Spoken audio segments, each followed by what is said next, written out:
성경 말씀 같이 보십시다. 요한계시록 17장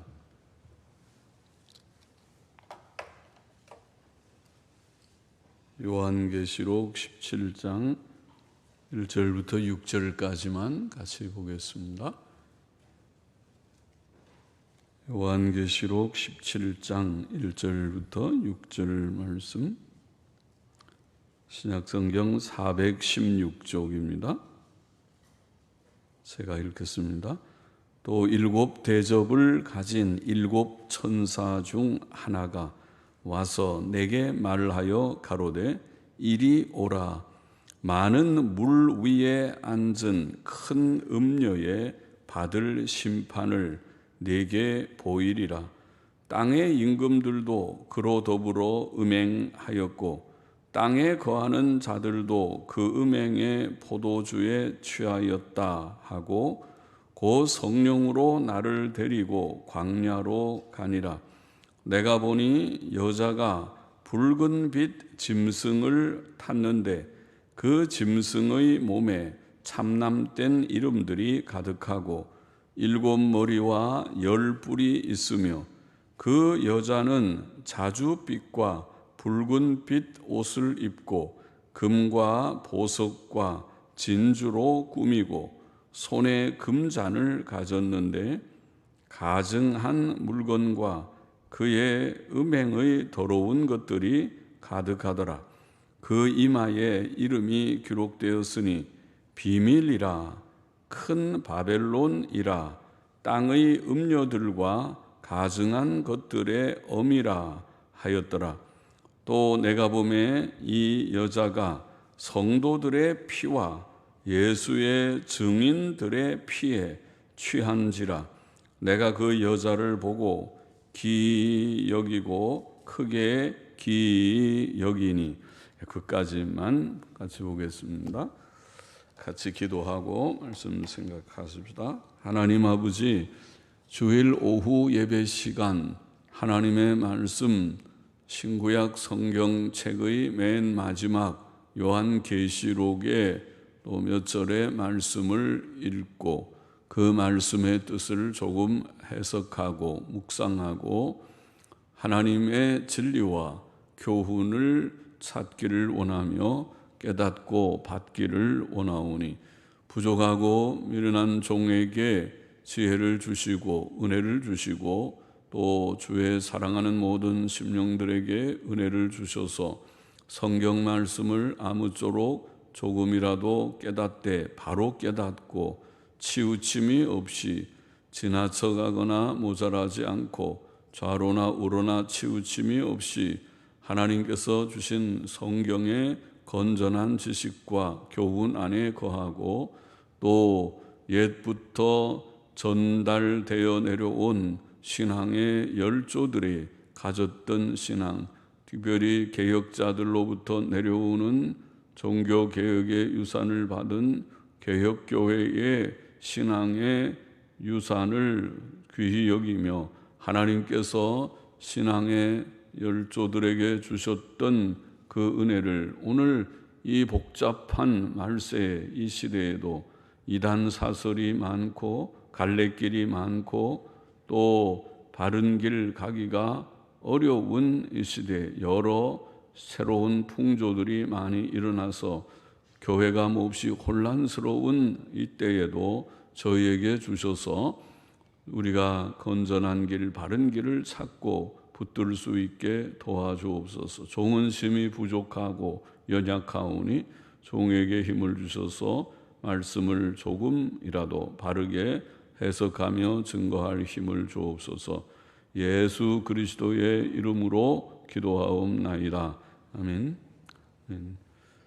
자, 요한계시록 어려운 성경인데 그래도 우리가 성경을 거의 마지막이지만은 그렇죠. 물론 성경은 계속해서 또 복습하고 또 복습하고 할 것이지만은 죽을 때까지 그렇게 할 것이지만은 그러나 창세기부터 계시록 우리가 성경을 해석해 나갈 때 요한계시록은 아마도 맨 마지막에 두어야 할 그런 어려운 책 중에 하나이라고 봅니다. 그래서 이제 다른 책들을 다 해석을 많이 했고 요한계시록도 해본다 그렇게 우리가 하고 있는 셈이고, 물론 전에도 한번 했지만은 그리고 물론 우리가 성경을 강해하면서 로마서는 몇 번 강해를 해서 조금 뒤로 미루고, 사실은 제가 은퇴하기 전에 로마서를 마지막으로 강해를 하고 은퇴를 해야지 싶어서 뒤로 밀어놓고 로마서를 강해를 뒤로 이제 한다 그랬는데, 은퇴가 뒤로 좀 미뤄져 가지고 제 계획에 차질이 많이 생겨서 사실은 은퇴를 생각하고 급하게 창세기도 강론하다가 조금 끝에를 건너뛰고 그리고 어차피 빨리 은퇴하려면 신약 성경은 다 한번 하고 은퇴하는 게 좋겠다. 그래서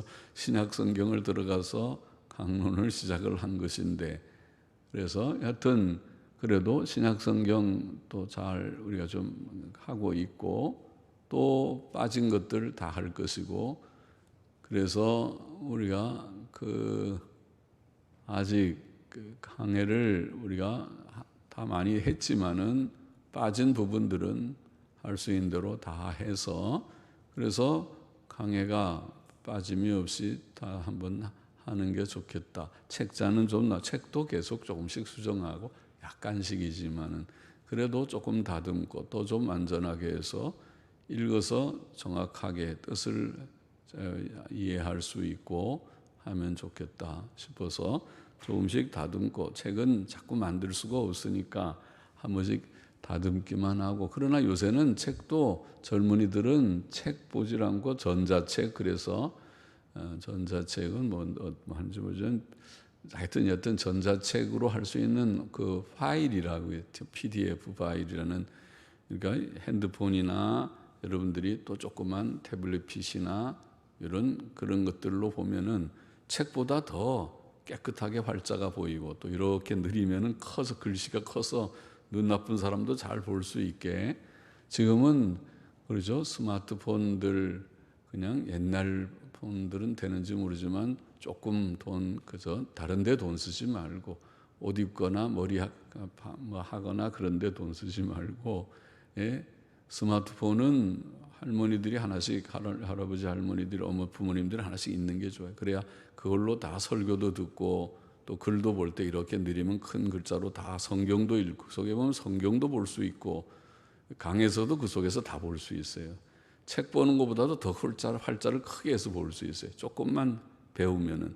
그렇게 어려운 것도 아니에요. 모르는 사람들은 저한테 물어보면 저도 다 잘 가르쳐 줄 수 있고, 또 우리 사무실에다 물어보면은 사무실에 이 집사님 잘 가르쳐 줄 수 있을 거예요. 그래서 다 누구든지 젊은이들은 다 잘 알 수 있는 거니까 좋은 그런 시대니까 활용을 하시면은 좋겠습니다. 그래서 여튼 요한계시록은 마지막 책인데 좀 해보고 있습니다. 그래도 마지막 책도 빨리 많이 들어갔네요. 17장, 그러면 이제 몇 장 남질 않았는데요.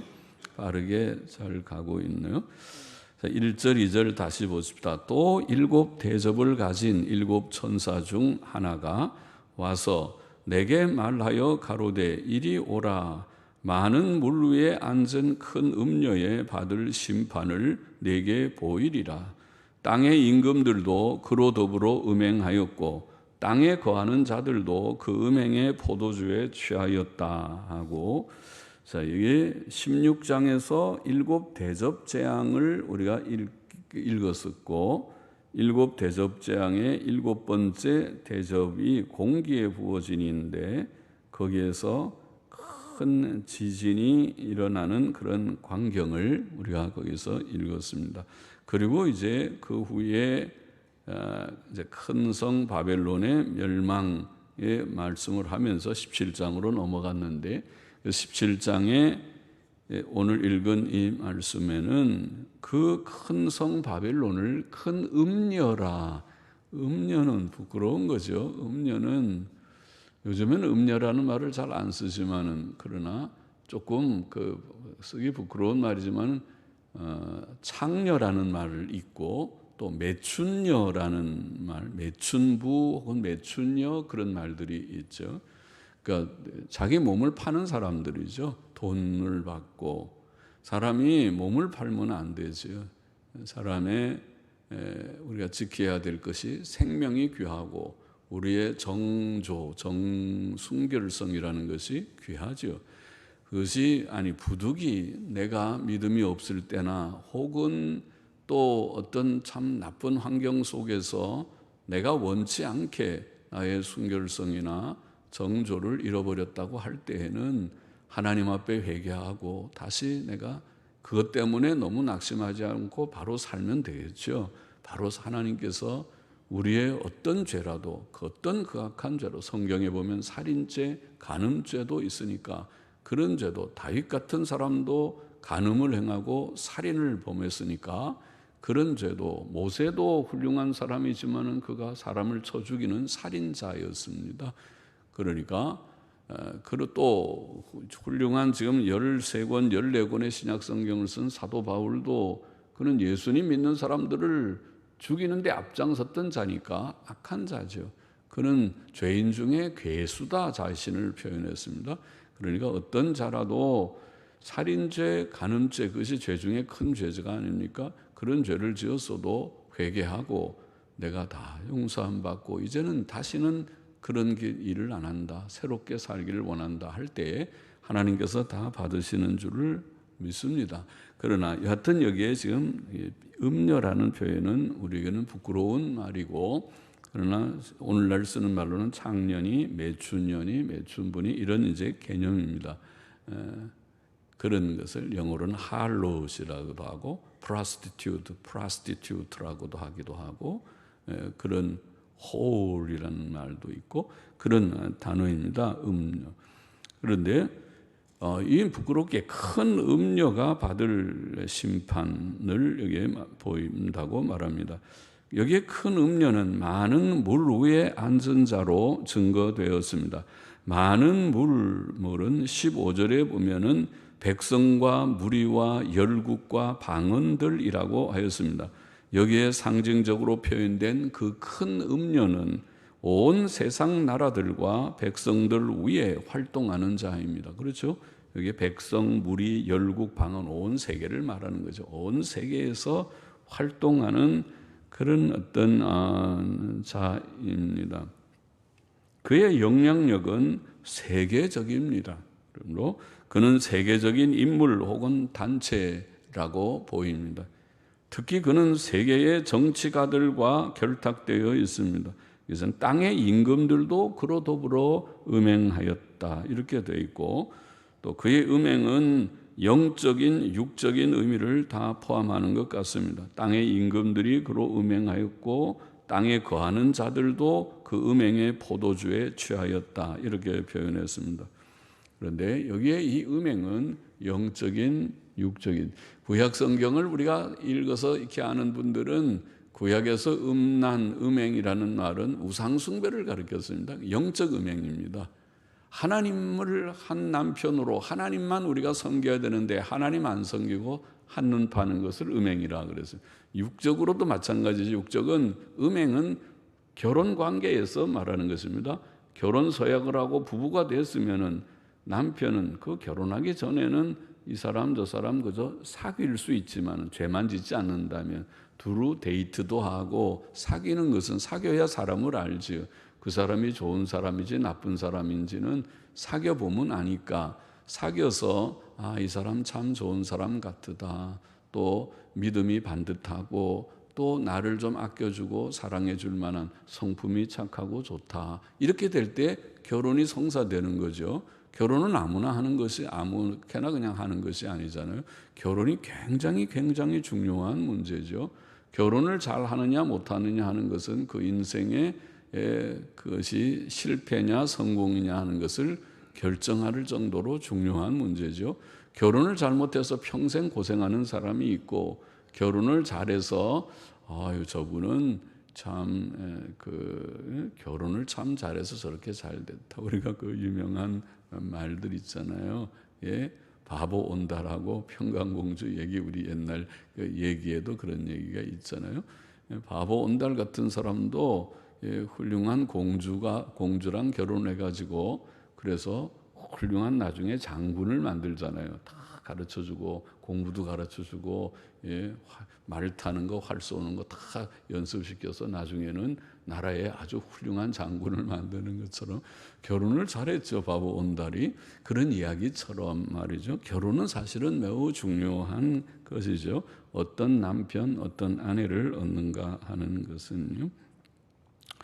그래서 여기에 음행이라는 것은 하나님만 섬겨야 되는데 하나님 안 섬기고 우상 숭배하는 것도 음행이라고 그러고, 또 영적인 음행이고, 육적으로도 자기 남편, 자기 아내만 바라봐야 될 결혼한 자가 한눈을 팔아서 남편 아닌 남자들, 근사한 남자들 사진이나 옆에 붙여놓고 그걸 보거나, 또 근사한 여자들을 보면은 눈길이 자꾸 거기 2번, 3번 돌아가고, 그런 것이 그게 좋지 않은 것이죠. 결혼하기 전에는 두루 우리가 데이트를 하고 친근히 지내서 알아야 되니까 할 수 있지만은, 일단 결혼하고 나면 그때부터는 나는 딱 고정이 됐어요. 나는 아내는, 내가 아는 여자는 한 사람뿐, 내가 아는 남자는 한 사람뿐, 그래야지 되지. 그렇지 않고 자꾸 눈길이 왔다 갔다 하면 거기서 여러 가지 불륜의 일들이 벌어지게 되는 것이죠. 그래서 결혼한 사람하고 결혼 안 한 사람은 처신이 많이 달라요. 결혼 전에는 그저 모든 사람에게 친근할 수 있지만은, 결혼하게 되면 그 다음에는 조금 자기의 배우자 외에는 약간 사무적이게 그렇게 행동하는 것이 그 사람이 반듯한 사람이에요. 그렇지 않고 배우자한테는 투박하게 막 말도 하고 행동도 하고, 다른 또 이성에 대해서는 아주 친절하고 한 사람은 진짜 수상한 사람이에요. 그 사람은 인격이 바른 사람이 아닐 것입니다. 바른 듯한 사람이라면 반대가 돼야 되죠. 배우자에 대해서는 다정하고 거기에 대해서는 진짜 참 위하는 마음을 갖고, 또 다른 이성에 대해서는 조금 사무적인, 그렇다고 뭐 불친절하라는 것이 아니지만 조금 그렇게 거리를 약간은 두고 하는 것이, 그것이 탈이 없는 건전한 그런 태도이죠. 여하튼 그런데 여기에 음행은 두 면이 다 있는 영적인, 육적인 그런 음행을 다 포함하는 것이라고 보입니다. 그런데 자, 여기에 이 큰 음녀는 영적으로 육적으로 다 음란한 자입니다.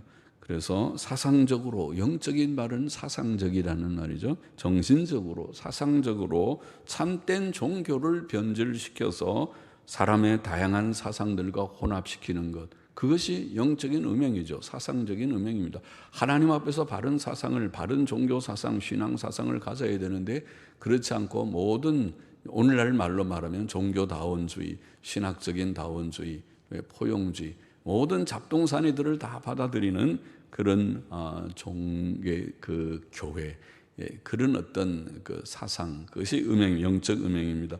또 육적으로도, 도덕적으로도 음란을 조장하는, 악과 음란과 거짓 부도덕을 조장하는 자라고 볼 수 있습니다. 본문은 온 세계의 정치가들과 많은 사람들이 그의 사상적, 도덕적 음행에 빠질 것을 암시합니다. 이 음녀, 큰 음녀와 연관될 것이다. 그러면 이 본장이 말하는 큰 음녀는 도대체 누구인가? 큰 음녀의 정체에 대해서 요한계시록을 해석하는 주석가들, 해석가들, 성경 연구자들이 전부 생각이 일치하지 않습니다. 크게 3가지 그런 견해가 있습니다. 첫째는 그 큰 음녀를 악인들의 세상이다, 세상이라고 보는 견해가 있습니다.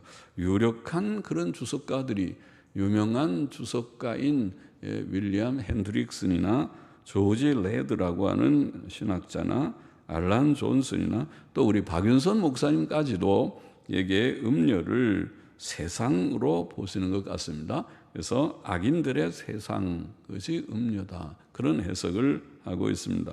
그러나 제 생각에 그 음녀는 여기에 보면 2절에 세상에 거하는 자들을 그 음행의 포도주로 취하게 한 자다, 그렇게 돼 있는데 세상하고 조금 구별되는 것이 아닌가 싶고, 또 18절에 보면 19절에 보면 일곱 산 위에 앉은 자이며, 이 음녀를 구체적으로 음녀를 묘사하기를 일곱 산 위에 앉은 자라고 말하고 있습니다. 세상을 그냥 가리키기에는 조금 너무 특정적이게, 구체적이게, 제한적이게 표현하고 있고, 또 18절에 보면은 땅의 임금들을 다스리는 큰 성이다 그랬습니다.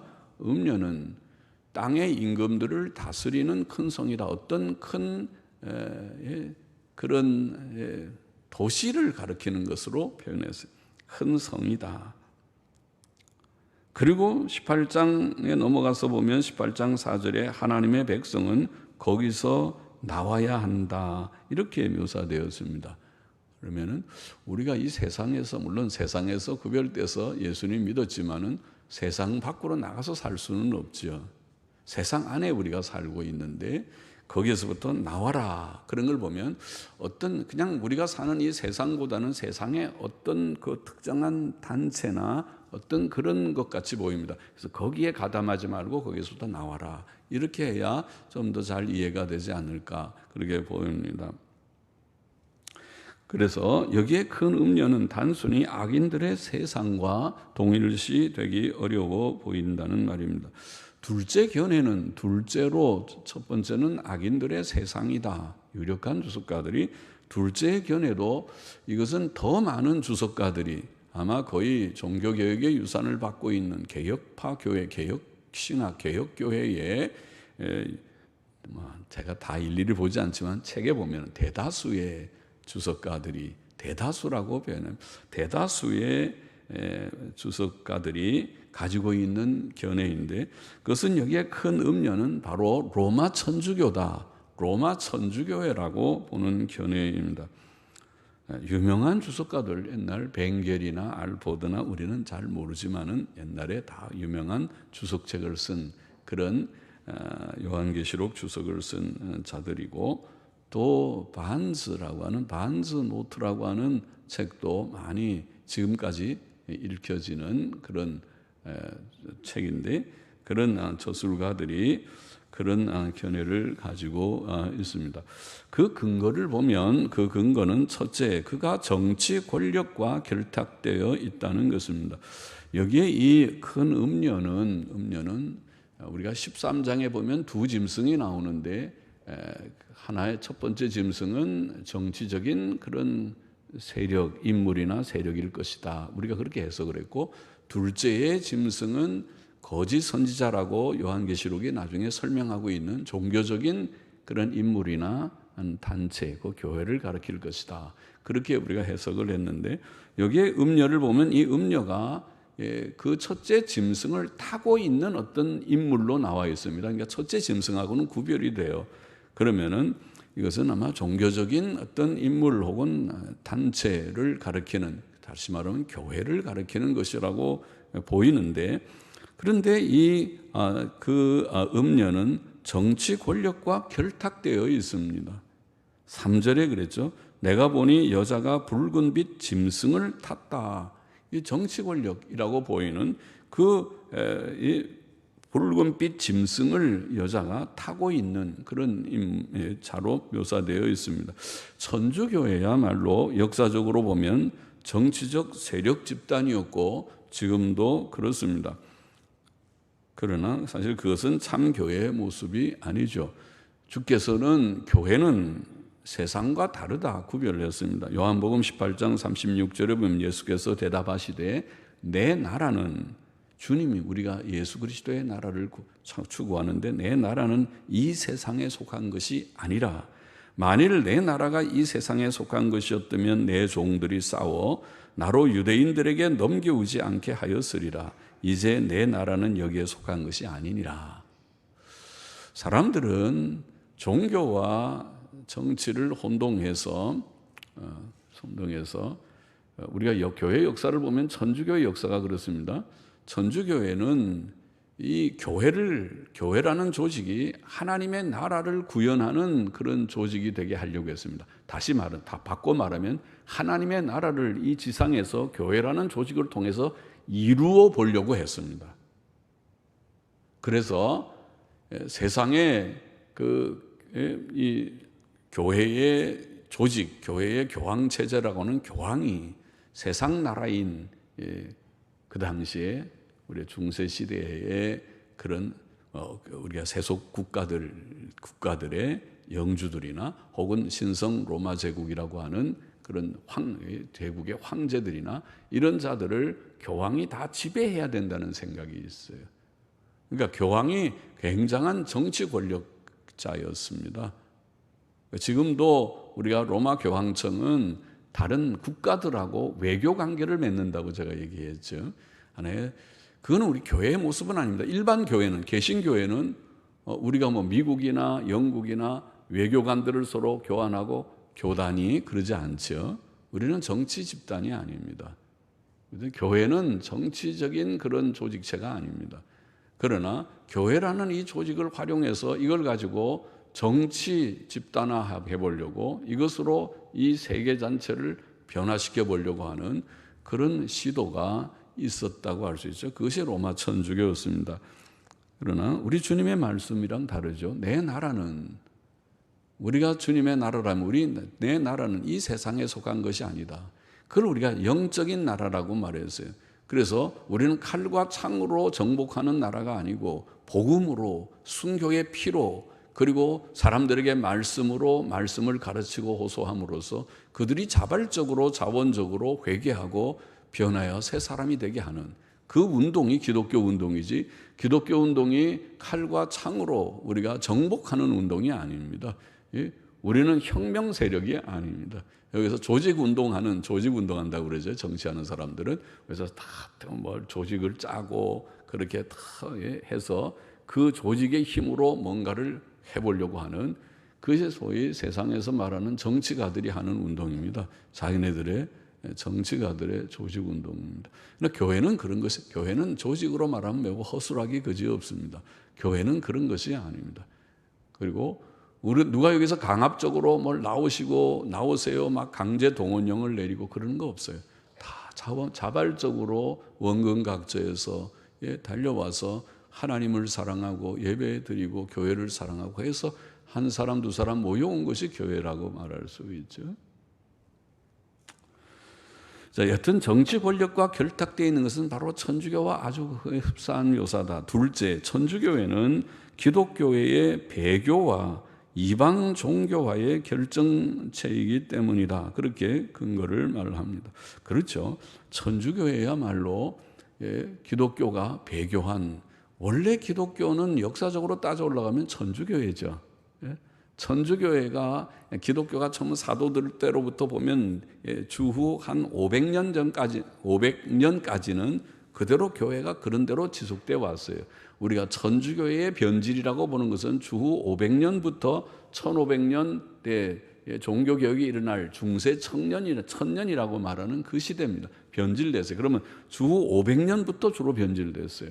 그럼 500년 전까지의 교회의 교부들이라고 말하는 사람들은 더러 좀 혼란스럽기는 하지만 건전한 사상들이 없지 않았어요. 그들에게는. 그래서 칼빈 같은 선생은 기독교를 옹호하면서 그는 교부들의 글에 아주 능숙한 사람이었어요. 책을 보지 않고도 교부들의 글을 자유자재로 인용했다고 알려져 있어요.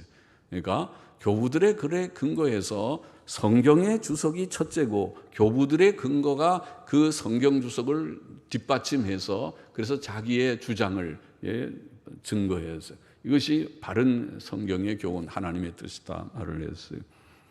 그런데 기독교가 변질됐어요. 500년 후에 변질되고 기독교가 전부 그 배교적인 종교가 된 것이 천주교가 됐고, 그래서 거기에 모든 이방 종교화라는 것은 마리아 숭배 사상도 그 후에 본격적으로 더 들어오는 것입니다. 초대에는 그것이 그렇게 드러나지 않았습니다. 오히려 그게 반대되는 그런 사상도 있었습니다. 그러나 그것이 점점 마리아를 숭배하는 것은 이방 종교에서 가져온 것입니다. 그건 기독교적인 것이 아닙니다. 그리고 교황 제도라고 하는 이 아주 조직적인 교황이 조직의 우두머리가 되는 것은 이방 종교에서 배워온 것입니다. 그리고 물론 황제의 그런 조직에서도 배운 바가 있을 것입니다. 이방 종교들이 보통 그렇습니다. 이방 종교들이 굉장히 1인 독재 체제의 그런 종교들이 많이 있습니다. 기독교는 원래 그런 것이 아닙니다. 그런데 이방 종교화 했습니다. 그것이 천주교다. 천주교는 기독교의 배교와 이방 종교화의 결정체다. 여기에 2절, 5절에 그들이 영적 간음의 포도주로 온 세계를 취하게 한다고 되어 있는데 그야말로 그것은 천주교에 맞다는 것입니다. 셋째 근거는 천주교회는 역사상 성도들의 피를 많이 흘렸습니다. 여기에 6절에 보면 내가 보니 이 여자가 성도들의 피와 예수의 증인들의 피에 취한지라. 증인들이라는 말은 아시겠지만 순교자들이라는 말하고 같은 단어입니다. 말투로스라고 하는 말은 같은 단어입니다. 그래서 순교자들, 증인들, 말톤이라고 하는 말은 순교자라고도 번역할 수 있고 옛날 영어 성경은 순교자들, 그리고 근래의 성경들은 증인들 그렇게 번역하기도 하는 것입니다. 그런데 교회 역사상 많은 성도들의 피를 흘렸습니다. 천주교회가 핍박해서 죽인 사람들, 우리 신자들을 포함해서 죽인 사람들의 수를 학자들이 계산할 때 약 5천만 명이라고 그럽니다. 5천만 명. 1200년 동안 죽인 수를 5천만 명. 그러면은 아마 100년에 400만 명씩이든가 1년에 4만 명씩을 죽였다고 하든가 아마 그럴 겁니다. 통계가 1200년을 잡아서 약 5천만 명. 물론 그것이 다 진실한 성도는 아닐 수 있습니다. 그렇게 많은 사람의 피를 흘렸으니까 맞다 그런 것이고, 특별히 또 넷째는 로마는 7산 위에 위치하고 있다고 합니다. 여기에 9절에 보면 그 7머리는 오늘 읽지 않았지만 9절에 그 7머리는 여자가 앉은 7산이요 그렇게 되어 있습니다. 로마라고 하는 도시는 이탈리아의 수도죠. 로마는 그 산들 7산 위에 있답니다. 그 산들의 이름을 보니까 팔라티누스, 퀴리날리스, 아벤티누스, 셀리우스, 비미날리스, 에스퀼리누스, 카피톨리누스, 발음도 하기 어려운 그런 7개의 산 이름이 나옵니다. 7산 위에. 그래서 옛날부터 사람들은 로마를 7언덕, septemcolles, 라틴어겠죠. septemcolles, 7언덕, 혹은 7언덕의 로마, septicollis 로마, 7언덕의 로마, 그렇게 옛날부터 불렀다는 것입니다. 그러니 오늘 본문에 바로 7산 위에 그가 있다고 하는 것은 로마에 맞다 이런 해석이에요. 그래서 많은 사람들이 그런 해석을 취하는 것입니다. 세 번째 견해는, 그러나 제 생각에 세 번째 견해가 타당하다고 보는데, 세 번째 견해는 그 큰 음료는 말세에 나타날 배교한 교회를 가리킬 것이다. 배교한 교회, 말세에 나타날 배교한 교회, 배교한 교회라고 보는 견해입니다. 이것도 많은 주석가들이나 또 신학자들이 지지하는 그런 견해입니다. 그러나 이 세 번째 견해는 이 배교한 교회가 왜 7산 위에 위치하는가라는 문제에 대해서는 잘 설명하지 못하죠. 그러나 지금 제가 생각하는 이 세 번째 견해라는 것은 장차 로마 천주교회가 모든 개신교회들을 흡수하여 거대한 배교 단체로 진전될 것이다 라는 것을 내다보면서 하는 것은, 그렇게 될 때에는 우리가 이해할 수 있을 것이다. 무슨 말인지 알겠다. 그러나 로마 교회, 로마 천주교회 자체로는 그것이 좀 미흡하지만은, 그러나 성경이 말하는 배교한 앞으로 말세에 교회가 배교하게 될 것이고, 로마 천주교회는 개신교회의 배교한 단체하고 어느 날에는 연합될 가능성이 많다. 연합될 것이라고 보인다. 그러면 둘째 견해하고 셋째 견해는 결국 하나가 되겠죠. 그렇게 될 것이라고 생각됩니다.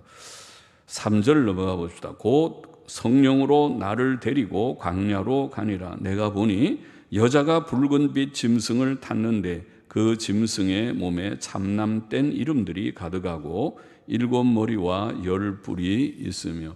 자, 천사는 성령의 감동 가운데 사도 요한을 광야로 데리고 갔습니다. 광야는 참 교회가 사탄의 핍박을 피하여 숨은 곳이었습니다. 계시록 12장에 보면 그런 말씀이 있죠. 12장 6절 14절에 거기서 그러나 사도 요한은 여자가 붉은빛 짐승을 탄 것을 보았다고 본문에 되어 있습니다. 여자가 탄 그 짐승은 적그리스도의 나라를 가리킨다고 봅니다. 계시록 13장 1절부터 7절에 바로 그 짐승입니다. 여자가 그 짐승을 탄 것은 배교한 교회가 적그리스도의 정치 세력과 결탁되어 있음을 나타낸다고 보입니다. 짐승의 색깔이 붉은 것은 그것의 호화롭고 사치스러운 세상적 영광을 나타내는 것 같습니다. 그 몸에 참남된 이름들이 가득한 것은 그 나라가 하나님과 그의 진리를 거스르는 세력임을 나타냅니다. 4절 보십시다. 그 여자는 자줏빛과 붉은빛 옷을 입고 금과 보석과 진주로 꾸미고 손에 금잔을 가졌는데 가증한 물건과 그의 음행에 더러운 것들이 가득하더라. 자, 그 여자가 자줏빛과 붉은빛 옷을 입은 것이나 금과 보석과 진주로 꾸미고 손에 금잔을 가진 것은 다 세상적 부귀와 영광을 나타냅니다. 세상적으로 진짜 붉은빛 자줏빛 옷에 그런 아름다운 옷이고 금과 보석과 진주 다 여자들이 좋아하는 것이죠. 돈 있는 사람들은 몇 개씩 있는 것이지. 그리고 거기에 금잔을 가지고 있습니다. 세상적인 부귀와 영광입니다. 배교하고 타락한 교회는 세상적으로는 부요하고 사치와 영광을 누릴 것입니다. 그러나 그 여자가 손에 든 금잔 안에는 가증한 물건과 그의 음행에 더러운 것들이 가득하였습니다. 그 여자는 하나님 앞에서 가증한 배교한 교회를 가리키는 것이 분명해 보입니다. 그에게는 영육의 음행에 더러운 것들만 가득할 것입니다. 그 교회는 신앙적으로 성경의 바른 진리를 저버리고 도덕적으로도 음란하고 부패할 것입니다. 교회가 그렇게 될 것입니다. 5절에 보십시다. 그 이마에 이름이 기록되었으니 비밀이라 큰 바벨론이라 땅의 음녀들과 가증한 것들의 엄이라 하였더라. 사도 요한이 본 그 음녀의 이마에는 여러 가지 이름이 기록되어 있었습니다. 비밀이라는 이름은 그의 정체가 드러나 있지 않고 감추어 있음을 나타냅니다. 주의 종들과 성도들이 하나님의 분별력이 아니고서는 그 정체를 분별할 수 없을 것입니다. 큰 바벨론이라는 명칭은 역시 로마를 암시합니다. 바벨론이 옛날 바벨론 제국의 수도이었듯이 로마는 사도 요한 당시 로마 제국의 수도이었습니다. 그것은 큰 바벨론이라고 불릴만 하였습니다. 땅의 음녀들과 가증한 것들의 엄이라는 이름은 그 음녀가 영적으로 모든 우상 숭배들과 거짓 사상들의 원천이며 또한 육적으로 모든 음란의 원천이라는 뜻이라고 봅니다. 부패하고 타락한 교회가 오히려 세상을 부패시키고 타락시킬 것이다. 그것이 사실은 로마 천주교의 역사이기도 했죠. 그래서 로마 천주교의 비평이라는 책자를 꼭 잘 한번 읽어보십시오. 저도 사실은 신학교에서 그런 거 잘 배워보지를 않았어요. 신학교육이 불실하다고 생각합니다. 나중에 제가 점점 시간이 흐르면서 로마 천주교가 이렇게 잘못된 것인데 이거를 왜 일찍 좀 잘 안 가르쳐 줬을까. 그래서 그것을 좀 책자들을 읽고 정리해서 간단하게 간추려 본 것이 그 책자입니다. 천주교의 비평이라는 책자입니다. 한번 좀 읽고 그 로마 천주교회가 교리적으로 어떻게 잘못됐는가, 또 윤리적으로도 얼마나 그런 악한 일들을 많이 했는가. 참 두렵다. 이것이 교회인가? 하나님의 교회입니다. 역사적으로 보면은 천주교의 건물은 교회 건물이라고 했습니다. 말하자면 교회의 역사만 거슬러 올라가면 천주교회가 마치 교회처럼 보입니다. 그러나 그 교회가 원래는 사도들을 계승한 건물 짓고 해온 교회이긴 하지만 아까 말한 대로 500년이 지나면서 내용이 변질되고 모든 배교가 되고 교리가 이탈하고 이방적인 모든 풍습이 들어와 버리니까 이제는 더 이상 교회가 아니다. 그렇게 됐다. 변질된 역사지요. 6절을 마저 보십시다. 또 내가 보매 이 여자가 성도들의 피와 예수의 증인들의 피에 취한지라. 내가 그 여자를 보고 기이 여기고 크게 기이 여기니. 사도 요한은 그 여자가 성도들의 피와 주 예수 그리스도의 증인들 혹은 순교자들의 피에 취하여 있음을 보았고 그것을 기이 여기고 크게 기이 여겼습니다. 방금 말했지만 앞에서 말했지만 로마 천주교회는 역사상 약 5천만 명을 죽였다고 알려지며 그 중에 많은 성도들이 있었습니다. 마지막 시대에도 그 배교한 교회는 많은 성도들과 순교자들의 피를 흘릴 것이라고 예상됩니다. 지금 이게 예언된 말씀을 보면 그렇죠. 많은 피를 흘릴 것이다. 과거에도 많이 흘려서 지금 천주교보다 더 많이 피를 흘린 것은 모택동과 스탈린밖에 없다. 역사가들이 그렇게 말합니다. 모택동과 스탈린 때문에 죽은 공산주의 때문에 죽은 자들은 합쳐서 1억 명이다. 그것이 제일 많고 그 다음으로 많은 것이 로마 천주교다. 천주교가 5천만 명을 죽였다. 그것은 역사가들이 천주교에 대한 역사적인 책들을 쓰는 역사가들이 이구동성으로 하는 통계입니다. 한두 명이 아니고. 그래서 와, 그것은 참으로 이건 교회가 아니다. 더 이상 교회가 아니다.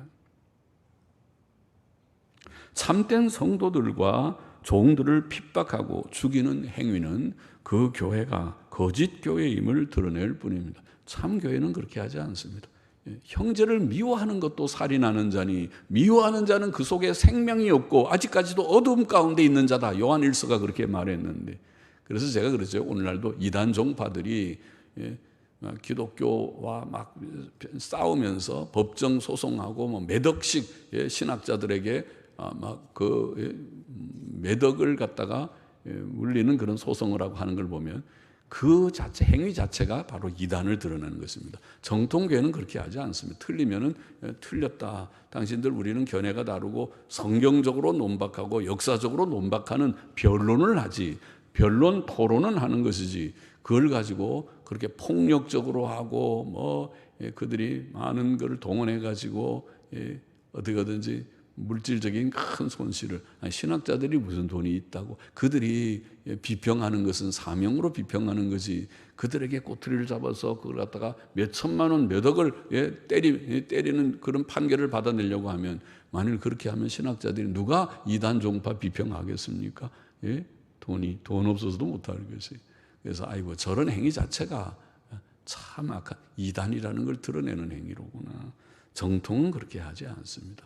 그냥 신사적으로 토론하고 변론하고 자기들 논리적으로 성경적으로 이성적으로 양심적으로 그것을 다 근거를 대서 1, 2, 3, 4 그렇게 해서 제시하는 정도이지 그걸 그런 식으로 야비하게 하지는 않죠.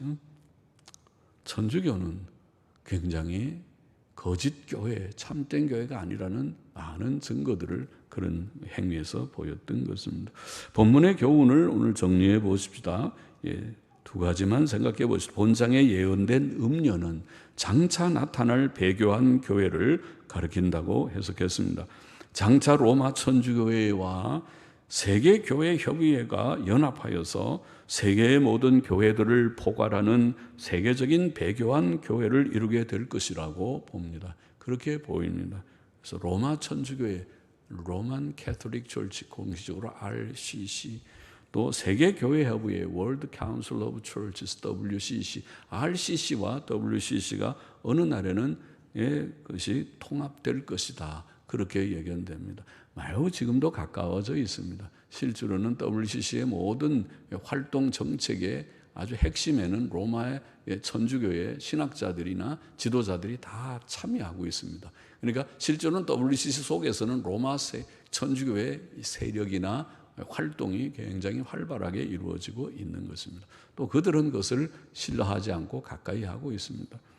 요즘에는 더 큰 문제도 있죠. 복음주의자들이 정신이 없어. 복음주의 하면 보통 보수주의자들인데 복음주의, 천주교와 다르고 또 자유주의 사상과 다르게 보수 신앙을 가졌다고 하는 복음주의 세계 연맹이라는 것이 있어요. WEA라고 하죠. World Evangelical Alliance라고 하는 WEA라고 하는 복음주의 단체가 천주교와 가까워지고 WCC와 가까워지는 그런 형태를 보입니다. 그래서 이게 참 교회가 이제는 복음주의도 믿을 수 없게 되어버리는구나. 그러니까 우리는 일찍이 그거를 우리가 좀 살피면서 그거는 타협이다. 그렇게 말해서 타협이다. 너희들이 그건 타협하는 것이다. WCC는 배교요.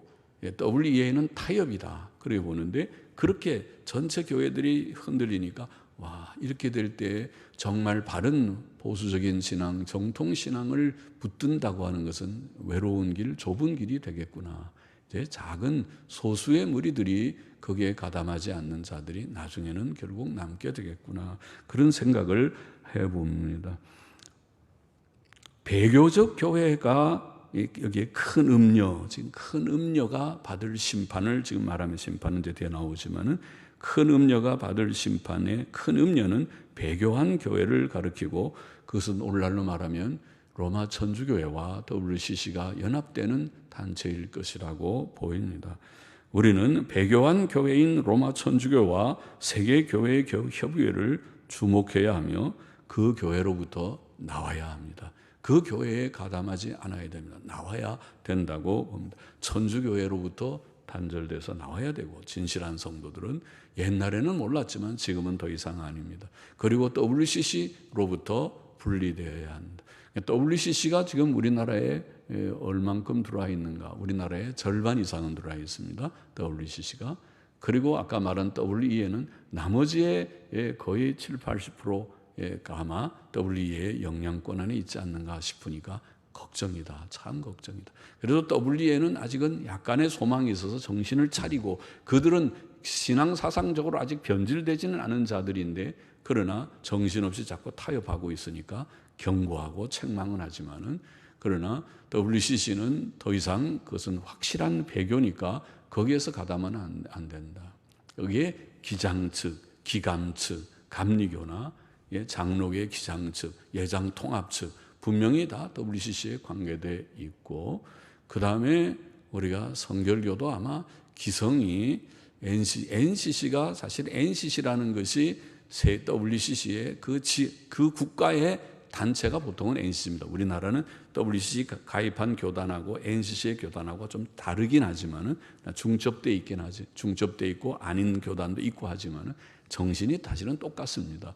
그래서 NCC에 가입돼 있는 교회도 경계하는 것이 좋고 나오는 것이 좋다. 보수적인 교회 교단에 속하는 것이 필요하다. 그렇게 말할 수 있고 또 우리는 배교한 교회들의 영적인 음행과 육적인 음행을 주의해야 하겠습니다.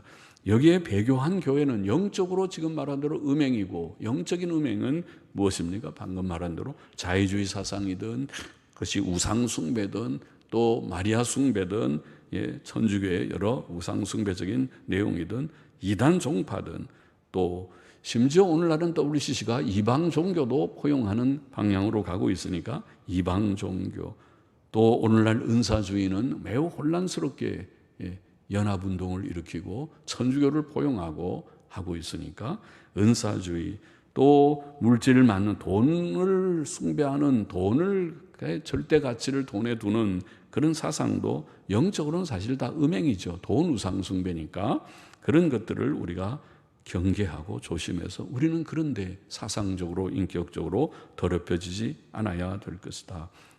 그 말이고 또 육적인 음행에 대해서도 영적인 음행뿐 아니라 육적인 음행도 매우 조심해야 된다. 아까도 말했지만 결혼한 자들은 부부의 관계를 깨끗하고 아름답게 유지해야 하고 결혼하지 않은 자들은 자기의 몸과 그 순결성을 깨끗하게 지켜야 하고 눈으로 보는 것과 이성교제나 요즘에는 동성교제도 조심해야 된다.